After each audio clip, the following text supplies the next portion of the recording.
हाँ, ये पहले स्कूल में जाते थे, ट्यूशन पढ़ाने बच्चियों को जाते थे।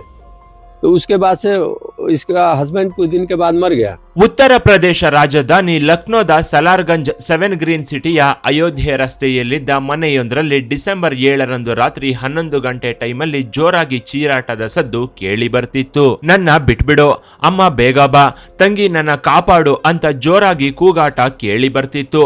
ಅಲ್ಲಿದ್ದವರು ಇವರ ಮನೆಯಲ್ಲಿ ಏನು ನಡೀತಿದೆ ಅಂತ ನೋಡೋ ಗೋಜಿಗೆ ಹೋಗಿರ್ಲಿಲ್ಲ. ಅವರಿಗೆ ಈ ಕಿರುಚಾಟ ಕೂಗಾಟ ಮಾಮೂಲಿಯಾಗಿತ್ತು. ಆ ಮನೆಯಲ್ಲಿ ದಿನನಿತ್ಯ ಜಗಳ ನಡೀತಲೇ ಇತ್ತು. ಕೂಗಾಟ ಚೀರಾಟವಂತೂ ಕಾಮನ್ ಆಗಿತ್ತು. 2 ವರ್ಷದಿಂದ ಹೀಗೆ ಇದ್ದು ಎಲ್ಲರೂ ಈ ಜಗಳವನ್ನ ಲೈಟ್ ಆಗಿ ತಗೊಂಡಿದ್ರು.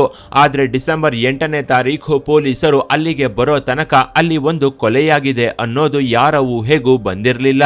ಇದರಿಂದ ಆ ಜಾಗದಲ್ಲಿ ಒಂದೇ ಸಲಕ್ಕೆ ಜನ ಗುಂಪು ಸೇರಿದ್ರು. ಮೊದಲಿಗೆ ಎಲ್ಲರೂ ಕಿರುಚಾಡಿದ್ದ ಹುಡುಗಿ ಸತ್ತಿರಬಹುದು ಅಂತಾನೆ ಭಾವಿಸಿದ್ರು.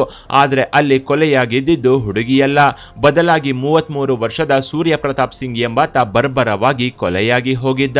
ಕೊಲೆಗಾರರು ಬೇರೆ ಯಾರೂ ಅಲ್ಲ, ಆ ಮನೆಯಲ್ಲೇ ಇದ್ದ ಅಮ್ಮ ಮಕ್ಕಳೇ ಆಗಿದ್ರು. ಅಸಲಿಗೆ ಈ ಸೂರ್ಯ ಪ್ರತಾಪ್ ಸಿಂಗ್ ಯಾರು, ಈ ಅಮ್ಮ ಮಕ್ಕಳಿಗೂ ಕೊಲೆಯಾಗಿರೋ ಸೂರ್ಯ ಪ್ರತಾಪ್ ಸಿಂಗು ಏನು ಸಂಬಂಧ ಅಂತ ಈ ಸ್ಟೋರಿಯಲ್ಲಿ ಹೇಳ್ತೀವಿ ನೋಡಿ. ಉತ್ತರ ಪ್ರದೇಶದ ಲಕ್ನೋದಲ್ಲಿ ರಾಜೇಂದ್ರ ಕುಮಾರ್ ತಮ್ಮ ಕುಟುಂಬದ ಜೊತೆ ವಾಸ ಮಾಡ್ತಿದ್ರು. ಜನಗಣತಿ ಡಿಪಾರ್ಟ್ಮೆಂಟ್ ನಲ್ಲಿ ರಾಜೇಂದ್ರ ಕೆಲಸ ಮಾಡ್ತಾ ಪ್ರಮುಖ ಹುದ್ದೆಯಲ್ಲಿದ್ದ. ಹೆಂಡತಿ ರತ್ನ ಇಬ್ಬರು ಹೆಣ್ಣು ಮಕ್ಕಳ ಜೊತೆ ಸುಖವಾಗಿ ಸಂಸಾರ ನಡೆಸ್ತಿದ್ದ. ಯಾವಾಗಲಾದ್ರೂ ಹೊರಗೆ ಪಾರ್ಟಿ ಇದ್ರೆ ಮಾತ್ರ ಕುಡಿದು ಮನೆಗೆ ಬರ್ತಿದ್ದ. ಆದ್ರೆ ಇದು ವ್ಯಸನವಾಗಿ ಬದಲಾಗಿ ನಂತರ ದಿನನಿತ್ಯ ಕುಡಿಯೋಕೆ ಶುರುವಾಗಿತ್ತು. ಕುಡಿತ ಹೆಚ್ಚಾದ ದಿನ ಫುಟ್ಪಾತ್ ಅಥವಾ ಮೋರಿನೋ ನೋಡ್ಕೊಂಡು ಅವತ್ತು ಸೆಟ್ಲ್ ಆಗಿ ಬಿಡ್ತಿದ್ದ. ಇತ್ತ ಗಂಡನ ವರ್ತನೆಯಿಂದ ರೋಸಿ ಹೋಗಿದ್ದ ರಾಜೇಂದ್ರನ ಪತ್ನಿ ರತ್ನ ಗಂಡನನ್ನ ಬದಲಾಯಿಸೋಕೆ ಶತಪ್ರಯತ್ನವನ್ನ ಪಟ್ಟಿದ್ಲು. ಮಕ್ಕಳು ಬೇರೆ ಬೆಳೀತಾ ಇದ್ದಾರೆ, ನಿಮ್ಮನ್ನ ನೋಡಿ ಭಯ ಪಡ್ತಾರೆ, ದಯವಿಟ್ಟು ಕುಡಿತವನ್ನ ಬಿಟ್ಬಿಡಿ ಅಂತ ಹೆಂಡತಿ ಗಂಡನನ್ನ ಇನ್ನಿಲ್ಲದಂತೆ ಮನವೊಲಿಸಿದ್ಲು. ಬೆಳಗ್ಗೆ ಎದ್ದು ಹೆಂಡತಿ ಮಾತಿಗೆ ಸರಿ ಅಂತ ಹೇಳಿ ಹೋಗ್ತಿದ್ದವನು ಸಂಜೆ ಮತ್ತೆ ಕುಡಿದು ಮನೆಗೆ ಬರ್ತಿದ್ದ. ಇದರಿಂದ ದಿನ ಮನೆಯಲ್ಲಿ ಏನೋ ಒಂದು ವಿಷಯಕ್ಕೆ ಜಗಳ ನಡೀತಲೇ ಇತ್ತು. 2015ರಲ್ಲಿ ಟ್ಯೂಷನ್ ಹೇಳಿಕೊಡೋದಾಗಿ ಈ ಸೂರ್ಯ ಪ್ರತಾಪ್ ಸಿಂಗ್ ಅನ್ನೋನು ರಾಜೇಂದ್ರ ಮನೆಗೆ ಬಂದಿದ್ದ. ಆಗ ಇವನಿಗೆ 23 ವರ್ಷ ವಯಸ್ಸಾಗಿತ್ತು. ರಾಜೇಂದ್ರ ಮನೆಯಲ್ಲಿದ್ದ ಹೆಣ್ಣು ಮಕ್ಕಳಿಗೆ ಮನೆಯಲ್ಲಿ ಪಾಠ ಹೇಳಿಕೊಡೋರು ಯಾರೂ ಇರಲಿಲ್ಲ. ಗಂಡ ಹೆಂಡತಿ ಇಬ್ರು ಕೆಲಸದಲ್ಲಿ ಬ್ಯುಸಿಯಾಗಿದ್ರಿಂದ ಮನೆಗೆ ಬಂದು ಟ್ಯೂಷನ್ ಮಾಡೋದು ಇವರಿಗೆ ಕಷ್ಟವಾಗಿತ್ತು. ಆಗ ದೊಡ್ಡ ಮಗಳಿಗೆ 6 ವರ್ಷವಾದ್ರೆ ಚಿಕ್ಕ ಮಗಳಿಗೆ 3 ವರ್ಷ ವಯಸ್ಸಾಗಿತ್ತು. ಈ ಸೂರ್ಯ ಪ್ರತಾಪ್ ಸಿಂಗ್ ಕಾಲೇಜು ಓದ್ಕೊಂಡೆ ಟ್ಯೂಷನ್ ಕೂಡ ಮಾಡ್ತಿದ್ದ. ಟ್ಯೂಷನ್ ನಿಂದ ಬರ್ತಿದ್ದ ಹಣವನ್ನ ತನ್ನ ಖರ್ಚಿಗೆ ಸ್ವಲ್ಪ ಇಟ್ಕೊಂಡು ಮನೆಗೂ ಕಳಿಸ್ತಿದ್ದ. ಆದ್ರೆ ಇದರಿಂದ ಹೆಚ್ಚಾಗಿ ಹಣ ಬರ್ತಿಲ್ಲ ಅಂತ ಮನೆಗೂ ಹೋಗಿ ಟ್ಯೂಷನ್ ಮಾಡೋದಾಗಿ ಹೇಳ್ತಿದ್ದ. ಹಾಗೆ ಈ ರಾಜೇಂದ್ರ ಮನೆಗೂ ಬಂದಿದ್ದ. ರಾಜೇಂದ್ರ ಕುಮಾರ್ ಮನೆಯಲ್ಲಿ ಇರುವಾಗ್ಲೇ ಈತ ಬಂದಿದ್ದ. ನಿಮ್ಮ ಮಕ್ಕಳಿಗೆ ನಾನು ಟ್ಯೂಷನ್ ಮಾಡ್ತೀನಿ, ಇದರಿಂದ ಅವರ ಭವಿಷ್ಯ ಚೆನ್ನಾಗಿರುತ್ತೆ ಅಂತ ರಾಜೇಂದ್ರನ ಹತ್ರ ಸೂರ್ಯ ಪ್ರತಾಪ್ ಹೇಳಿದ್ದ. ಇದಕ್ಕೆ ರಾಜೇಂದ್ರ ಕೂಡ ಸರಿ ಅಂದಿದ್ದ. ಅಂದಿನಿಂದ ಸೂರ್ಯ ಪ್ರತಾಪ್ ಸಿಂಗ್ ರಾಜೇಂದ್ರ ಮನೆಗೆ ಬಂದು ಮಕ್ಕಳಿಗೆ ಟ್ಯೂಷನ್ ಮಾಡ್ತಿದ್ದ. ಹೀಗೆ ಚಿಕ್ಕ ಮಕ್ಕಳನ್ನ ಸೂರ್ಯ ಪ್ರತಾಪ್ ತುಂಬಾನೇ ಕೇರ್ ಮಾಡ್ತಿದ್ದ. ಅಲ್ಲದೆ ರಾಜೇಂದ್ರ ಹಾಗೂ ರತ್ನ ಹತ್ರನೂ ಗೌರವದಿಂದ ನಡ್ಕೊಳ್ತಿದ್ದ. ರಾಜೇಂದ್ರ ಕುಮಾರ್ ಕುಡಿದು ಆರೋಗ್ಯವನ್ನ ಹಾಳು ಮಾಡ್ಕೊಂಡಿದ್ದ. ಒಂದು ದಿನ ಆಫೀಸ್ನಿಂದ ರಾಜೇಂದ್ರ ತಲೆ ಸುತ್ತಿ ಬಿದ್ದಿದ್ದಾನೆ ಅಂತ ರತ್ನಾಗೆ ಫೋನ್ ಬಂದಿತ್ತು. ಆಗ ತಕ್ಷಣ ಮನೆಯಲ್ಲಿ ಮಕ್ಕಳಿಗೆ ಟ್ಯೂಷನ್ ಹೇಳಿಕೊಡ್ತಿದ್ದ ಸೂರ್ಯ ಪ್ರತಾಪ್ಗೆ ಫೋನ್ ಮಾಡಿ ಅವನನ್ನ ಕರ್ಕೊಂಡು ಆಸ್ಪತ್ರೆಗೆ ಬಂದಿದ್ಲು. ಇನ್ನೊಂದು ಸಲ ಕುಡಿದ್ರೆ ಪ್ರಾಣಕ್ಕೆ ಅಪಾಯ ಅಂತ ಡಾಕ್ಟರ್ಗಳು ಹೇಳಿದ್ರು.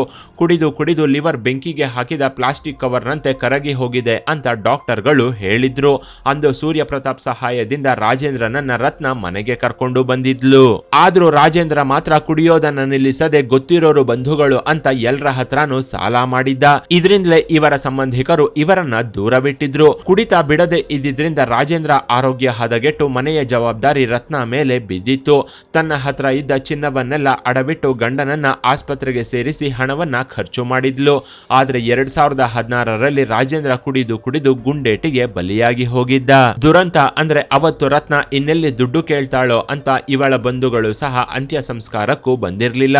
ಆಗ್ಲೂ ಸಹ ಸೂರ್ಯ ಪ್ರತಾಪ್ ಸಹಾಯದಿಂದಲೇ ರತ್ನ ಗಂಡನ ಅಂತ್ಯಕ್ರಿಯೆಯನ್ನ ಮಾಡಿ ಮುಗಿಸಿದ್ಲು. ಗಂಡ ಸತ್ತ ನಂತರವಂತೂ ಮನೆ ನಿಭಾಯಿಸೋದು ಇವಳಿಗೆ ಇನ್ನಷ್ಟು ಕಷ್ಟವಾಗಿ ಹೋಗಿತ್ತು. ಆಗ್ಲೂ ಸಹ ಟ್ಯೂಷನ್ ಹೇಳಿಕೊಡೋಕೆ ಸೂರ್ಯ ಪ್ರತಾಪ್ ಬರ್ತಾನೆ ಇದ್ದ. ಗಂಡ ಸತ್ತ ದುಃಖದಲ್ಲಿದ್ದ ರತ್ನಗೆ ಧೈರ್ಯವನ್ನ ತುಂಬುತ್ತಿದ್ದ. ಇದರಿಂದ ಇವರಿಬ್ಬರ ನಡುವೆ ಒಳ್ಳೆ ಸಂಬಂಧ ಬೆಳೆದು ಅದು ಇವರಿಬ್ಬರ ನಡುವೆ ಅಕ್ರಮ ಸಂಬಂಧಕ್ಕೆ ದಾರಿ ಮಾಡಿಕೊಟ್ಟಿತ್ತು. 35 ವರ್ಷಕ್ಕೆ ಗಂಡನನ್ನ ಕಳ್ಕೊಂಡು ದುಃಖದಲ್ಲಿದ್ದವಳಿಗೆ ಧೈರ್ಯ ತುಂಬಿದವನು ಬಳಿಕ ಇವಳಿಗೆ ವೀರ್ಯ ತುಂಬೋಕೆ ಶುರು ಮಾಡಿದ್ದ. ಅಲ್ಲಿವರೆಗೂ ಬೇರೆ ಮನೆಯಲ್ಲಿದ್ದ ಸೂರ್ಯ ಪ್ರತಾಪ್ ರತ್ನ ಜೊತೆ ರಸಗಳಿಗೆಗಳು ಶುರುವಾಗ್ತಿದ್ದಂತೆ ಇವಳ ಮನೆಯಲ್ಲಿ ಉಳ್ಕೊಳ್ಳೋಕೆ ಶುರು ಮಾಡಿದ್ದ. ಮೊದಲಿಗೆ ಇವರಿಬ್ಬರ ನಡುವಿನ ಅಕ್ರಮ ಸಂಬಂಧದ ವಿಚಾರವಾಗಿ ಯಾರಿಗೂ ಅನುಮಾನ ಬಂದಿರಲಿಲ್ಲ. ಆದ್ರೆ ಸ್ವಲ್ಪ ದಿನಕ್ಕೆ ಇವರಿಬ್ಬರ ನಡುವೆ ಇದ್ದ ಅಕ್ರಮ ಸಂಬಂಧದ ಬಗ್ಗೆ ಗೊತ್ತಾಗಿತ್ತು. ಆಗ ಸೂರ್ಯನ ವಯಸ್ಸು 24 ವರ್ಷವಾದ್ರೆ ರತ್ನ ವಯಸ್ಸು 35 ವರ್ಷವಾಗಿತ್ತು. ಇವಳ ಗಂಡ ಸತ್ತ ನಂತರ ಮಾತನಾಡ್ತಿದ್ದ ಬೆರಳೆಣಿಕೆಯ ಸಂಬಂಧಿಕರು ಕೂಡ ರತ್ನ ರಾಸಲೀಲೆಯ ವಿಚಾರ ಗೊತ್ತಾಗಿ ಮಾತು ಬಿಟ್ಟಿದ್ರು. ಮನೆಗೆ ಟ್ಯೂಷನ್ ಮಾಡೋಕೆ ಬಂದವನು ಮಕ್ಕಳ ತಾಯಿಯ ಜೊತೆ ರೂಮಲ್ಲಿ ಕಾಮಕೇಳಿ ನಡೆಸ್ತಾ ಜೀವನವನ್ನ ಎಂಜಾಯ್ ಮಾಡೋಕೆ ಶುರು ಮಾಡಿದ್ದ. ಮೊದಲಿಗೆ ಮಕ್ಕಳಿಗೂ ಇದು ಗೊತ್ತಾಗ್ತಾ ಇರ್ಲಿಲ್ಲ. ಟ್ಯೂಷನ್ ಮುಗಿಸಿ ಮಗಳು ಮಲಗ್ತಿದ್ದಂತೆ ರತ್ನ ರೂಮ್ಗೆ ಹೋಗ್ತಿದ್ದವನು ಅವಳನ್ನ ಬೆತ್ತಲು ಮಾಡಿಬಿಡ್ತಿದ್ದ. ದೊಡ್ಡ ಮಗಳು ರೂಮಿಂದ ಬರ್ತಿದ್ದ ತಾಯಿಯ ಕಾಮದ ನರಳಾಟವನ್ನ ಕೇಳಿ ಆಗಾಗ ಬೆಚ್ಚಿ ಬೀಳ್ತಿದ್ಲು. ಇತ್ತ ಸೂರ್ಯ ಮನೆಯಲ್ಲಿ ಇದೇ ವಿಚಾರವಾಗಿ ಜಗಳ ಶುರುವಾಗಿತ್ತು. ಇದ್ದೊಬ್ಬ ಮಗ ಮದುವೆಯಾಗಿ ಇಬ್ಬರು ಮಕ್ಕಳಿರೋ ಆಂಟಿಯ ಸಹವಾಸಕ್ಕೆ ಬಿದ್ದು ಜೀವನವನ್ನ ಹಾಳು ಮಾಡಿಕೊಳ್ತಾ ಇದ್ದಾನೆ ಅಂತ ಸೂರ್ಯ ಪ್ರತಾಪ್ ತಂದೆ ತಾಯಿ ನೊಂದುಕೊಂಡಿದ್ರು. ಇದೇ ವಿಚಾರಕ್ಕೆ ಮಗನ ಹತ್ರ ಜಗಳವನ್ನು ಮಾಡ್ತಿದ್ರು. हाँ, ये पहले स्कूल में जाते थे, ट्यूशन पढ़ाने बच्चियों को जाते थे।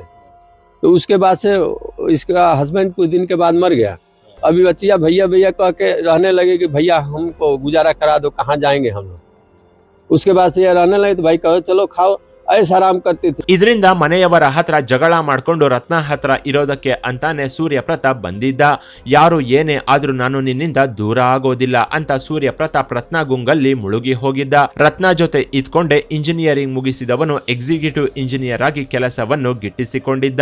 2022ರಲ್ಲಿ ಒಂದು ಮನೆ ತಗೊಂಡು ಅಲ್ಲಿಗೆ ರತ್ನ ಹಾಗೂ ಮಕ್ಕಳ ಜೊತೆ ಶಿಫ್ಟ್ ಆಗಿದ್ದ.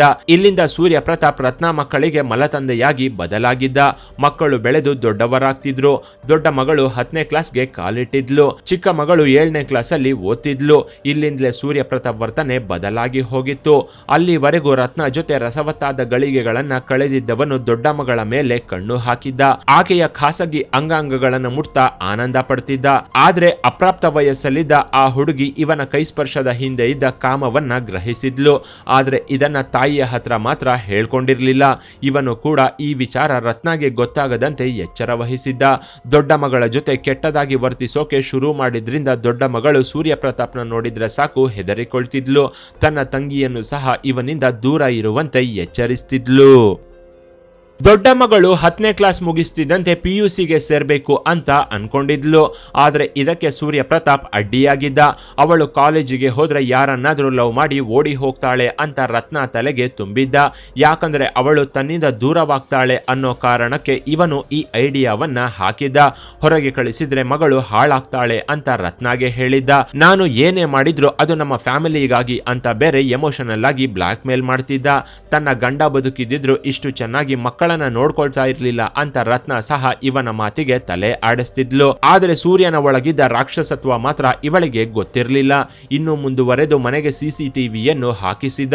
ಇದಕ್ಕೂ ರತ್ನ ಯಾವುದೇ ಅಡ್ಡಿ ಮಾಡಿರ್ಲಿಲ್ಲ. ಸೂರ್ಯ ಪ್ರತಾಪ್ ಕೆಲಸಕ್ಕೆ ಹೋದ್ರೆ ಮನೆಯಲ್ಲಿ ಮಕ್ಕಳು ಏನ್ ಮಾಡ್ತಾರೆ, ಹೊರಗೆ ಎಷ್ಟು ಹೊತ್ತಿಗೆ ಬರ್ತಾರೆ ಅಂತೆಲ್ಲ ಗಮನಿಸ್ತಿದ್ದ.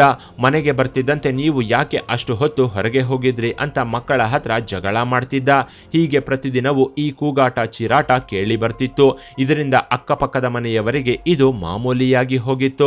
ಆದ್ರೆ ಕಳೆದ ವರ್ಷ ಡಿಸೆಂಬರ್ 7ರಂದು ರತ್ನ ಲಕ್ನೋದಲ್ಲಿದ್ದ ತನ್ನ ತಮ್ಮನ ಮನೆಗೆ ಮಕ್ಕಳನ್ನ ಕರ್ಕೊಂಡು ಹೋಗಿದ್ಲು.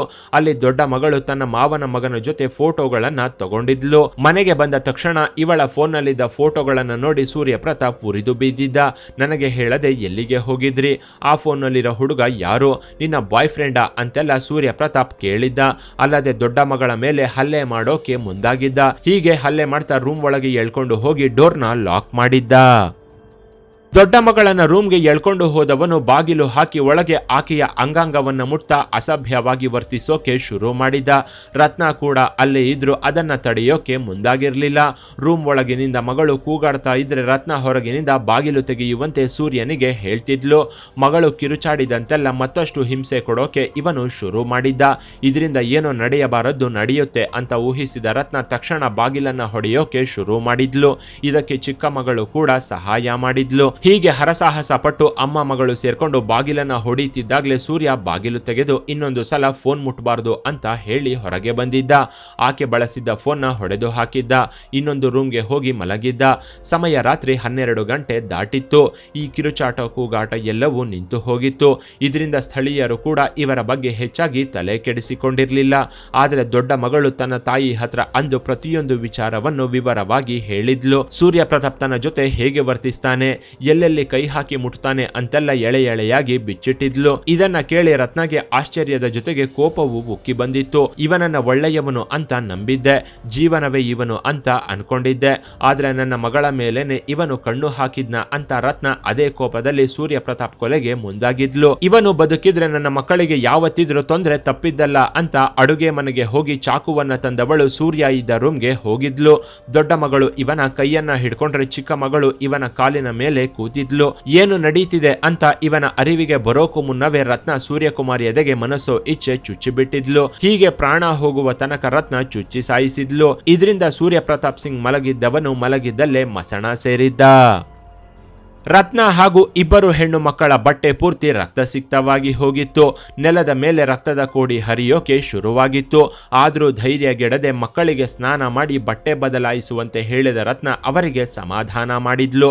ಬೆಳಗ್ಗೆ 8 ಗಂಟೆಗೆ ಪೊಲೀಸರಿಗೆ ಫೋನ್ ಮಾಡಿ ಕೊಲೆ ಮಾಡಿರೋ ವಿಚಾರವನ್ನ ತಿಳಿಸಿದ್ಲು. ಮೊದಲು ಪೊಲೀಸರು ನಂಬದೆ ಕಾನ್ಸ್ಟೇಬಲ್ಗಳನ್ನ ಕಳಿಸಿದ್ರು. ಆದರೆ ಅಲ್ಲಿಗೆ ಹೋಗಿ ನೋಡಿದ್ರೆ ಕೊಲೆ ನಡೆದಿರೋದು ನಿಜವೇ ಆಗಿತ್ತು. ಆಗ ಕೂಡಲೇ ಪೊಲೀಸರು ಆಂಬ್ಯುಲೆನ್ಸ್ ಸಮೇತ ಘಟನಾ ಸ್ಥಳಕ್ಕೆ ಧಾವಿಸಿದ್ರು. ಜನರು ಗಾಬರಿಯಾಗಿದ್ರು. ಮಗ ಸಾವನ್ನಪ್ಪಿರೋ ವಿಷಯವನ್ನ ಪೊಲೀಸರು ಇವನ ಪೋಷಕರಿಗೆ ತಿಳಿಸಿದ್ರು. ಕೊಲೆ ಬಗ್ಗೆ ತನಿಖೆ ಮಾಡಿದ ಪೊಲೀಸರು ತಾಯಿ ಮಕ್ಕಳನ್ನ ಬೇರೆ ಬೇರೆಯಾಗಿ ವಿಚಾರಿಸಿದ್ರು. ಆಗ ಮೂವರು ಒಂದೇ ವಿಷಯವನ್ನ ಹೇಳಿದ್ರು.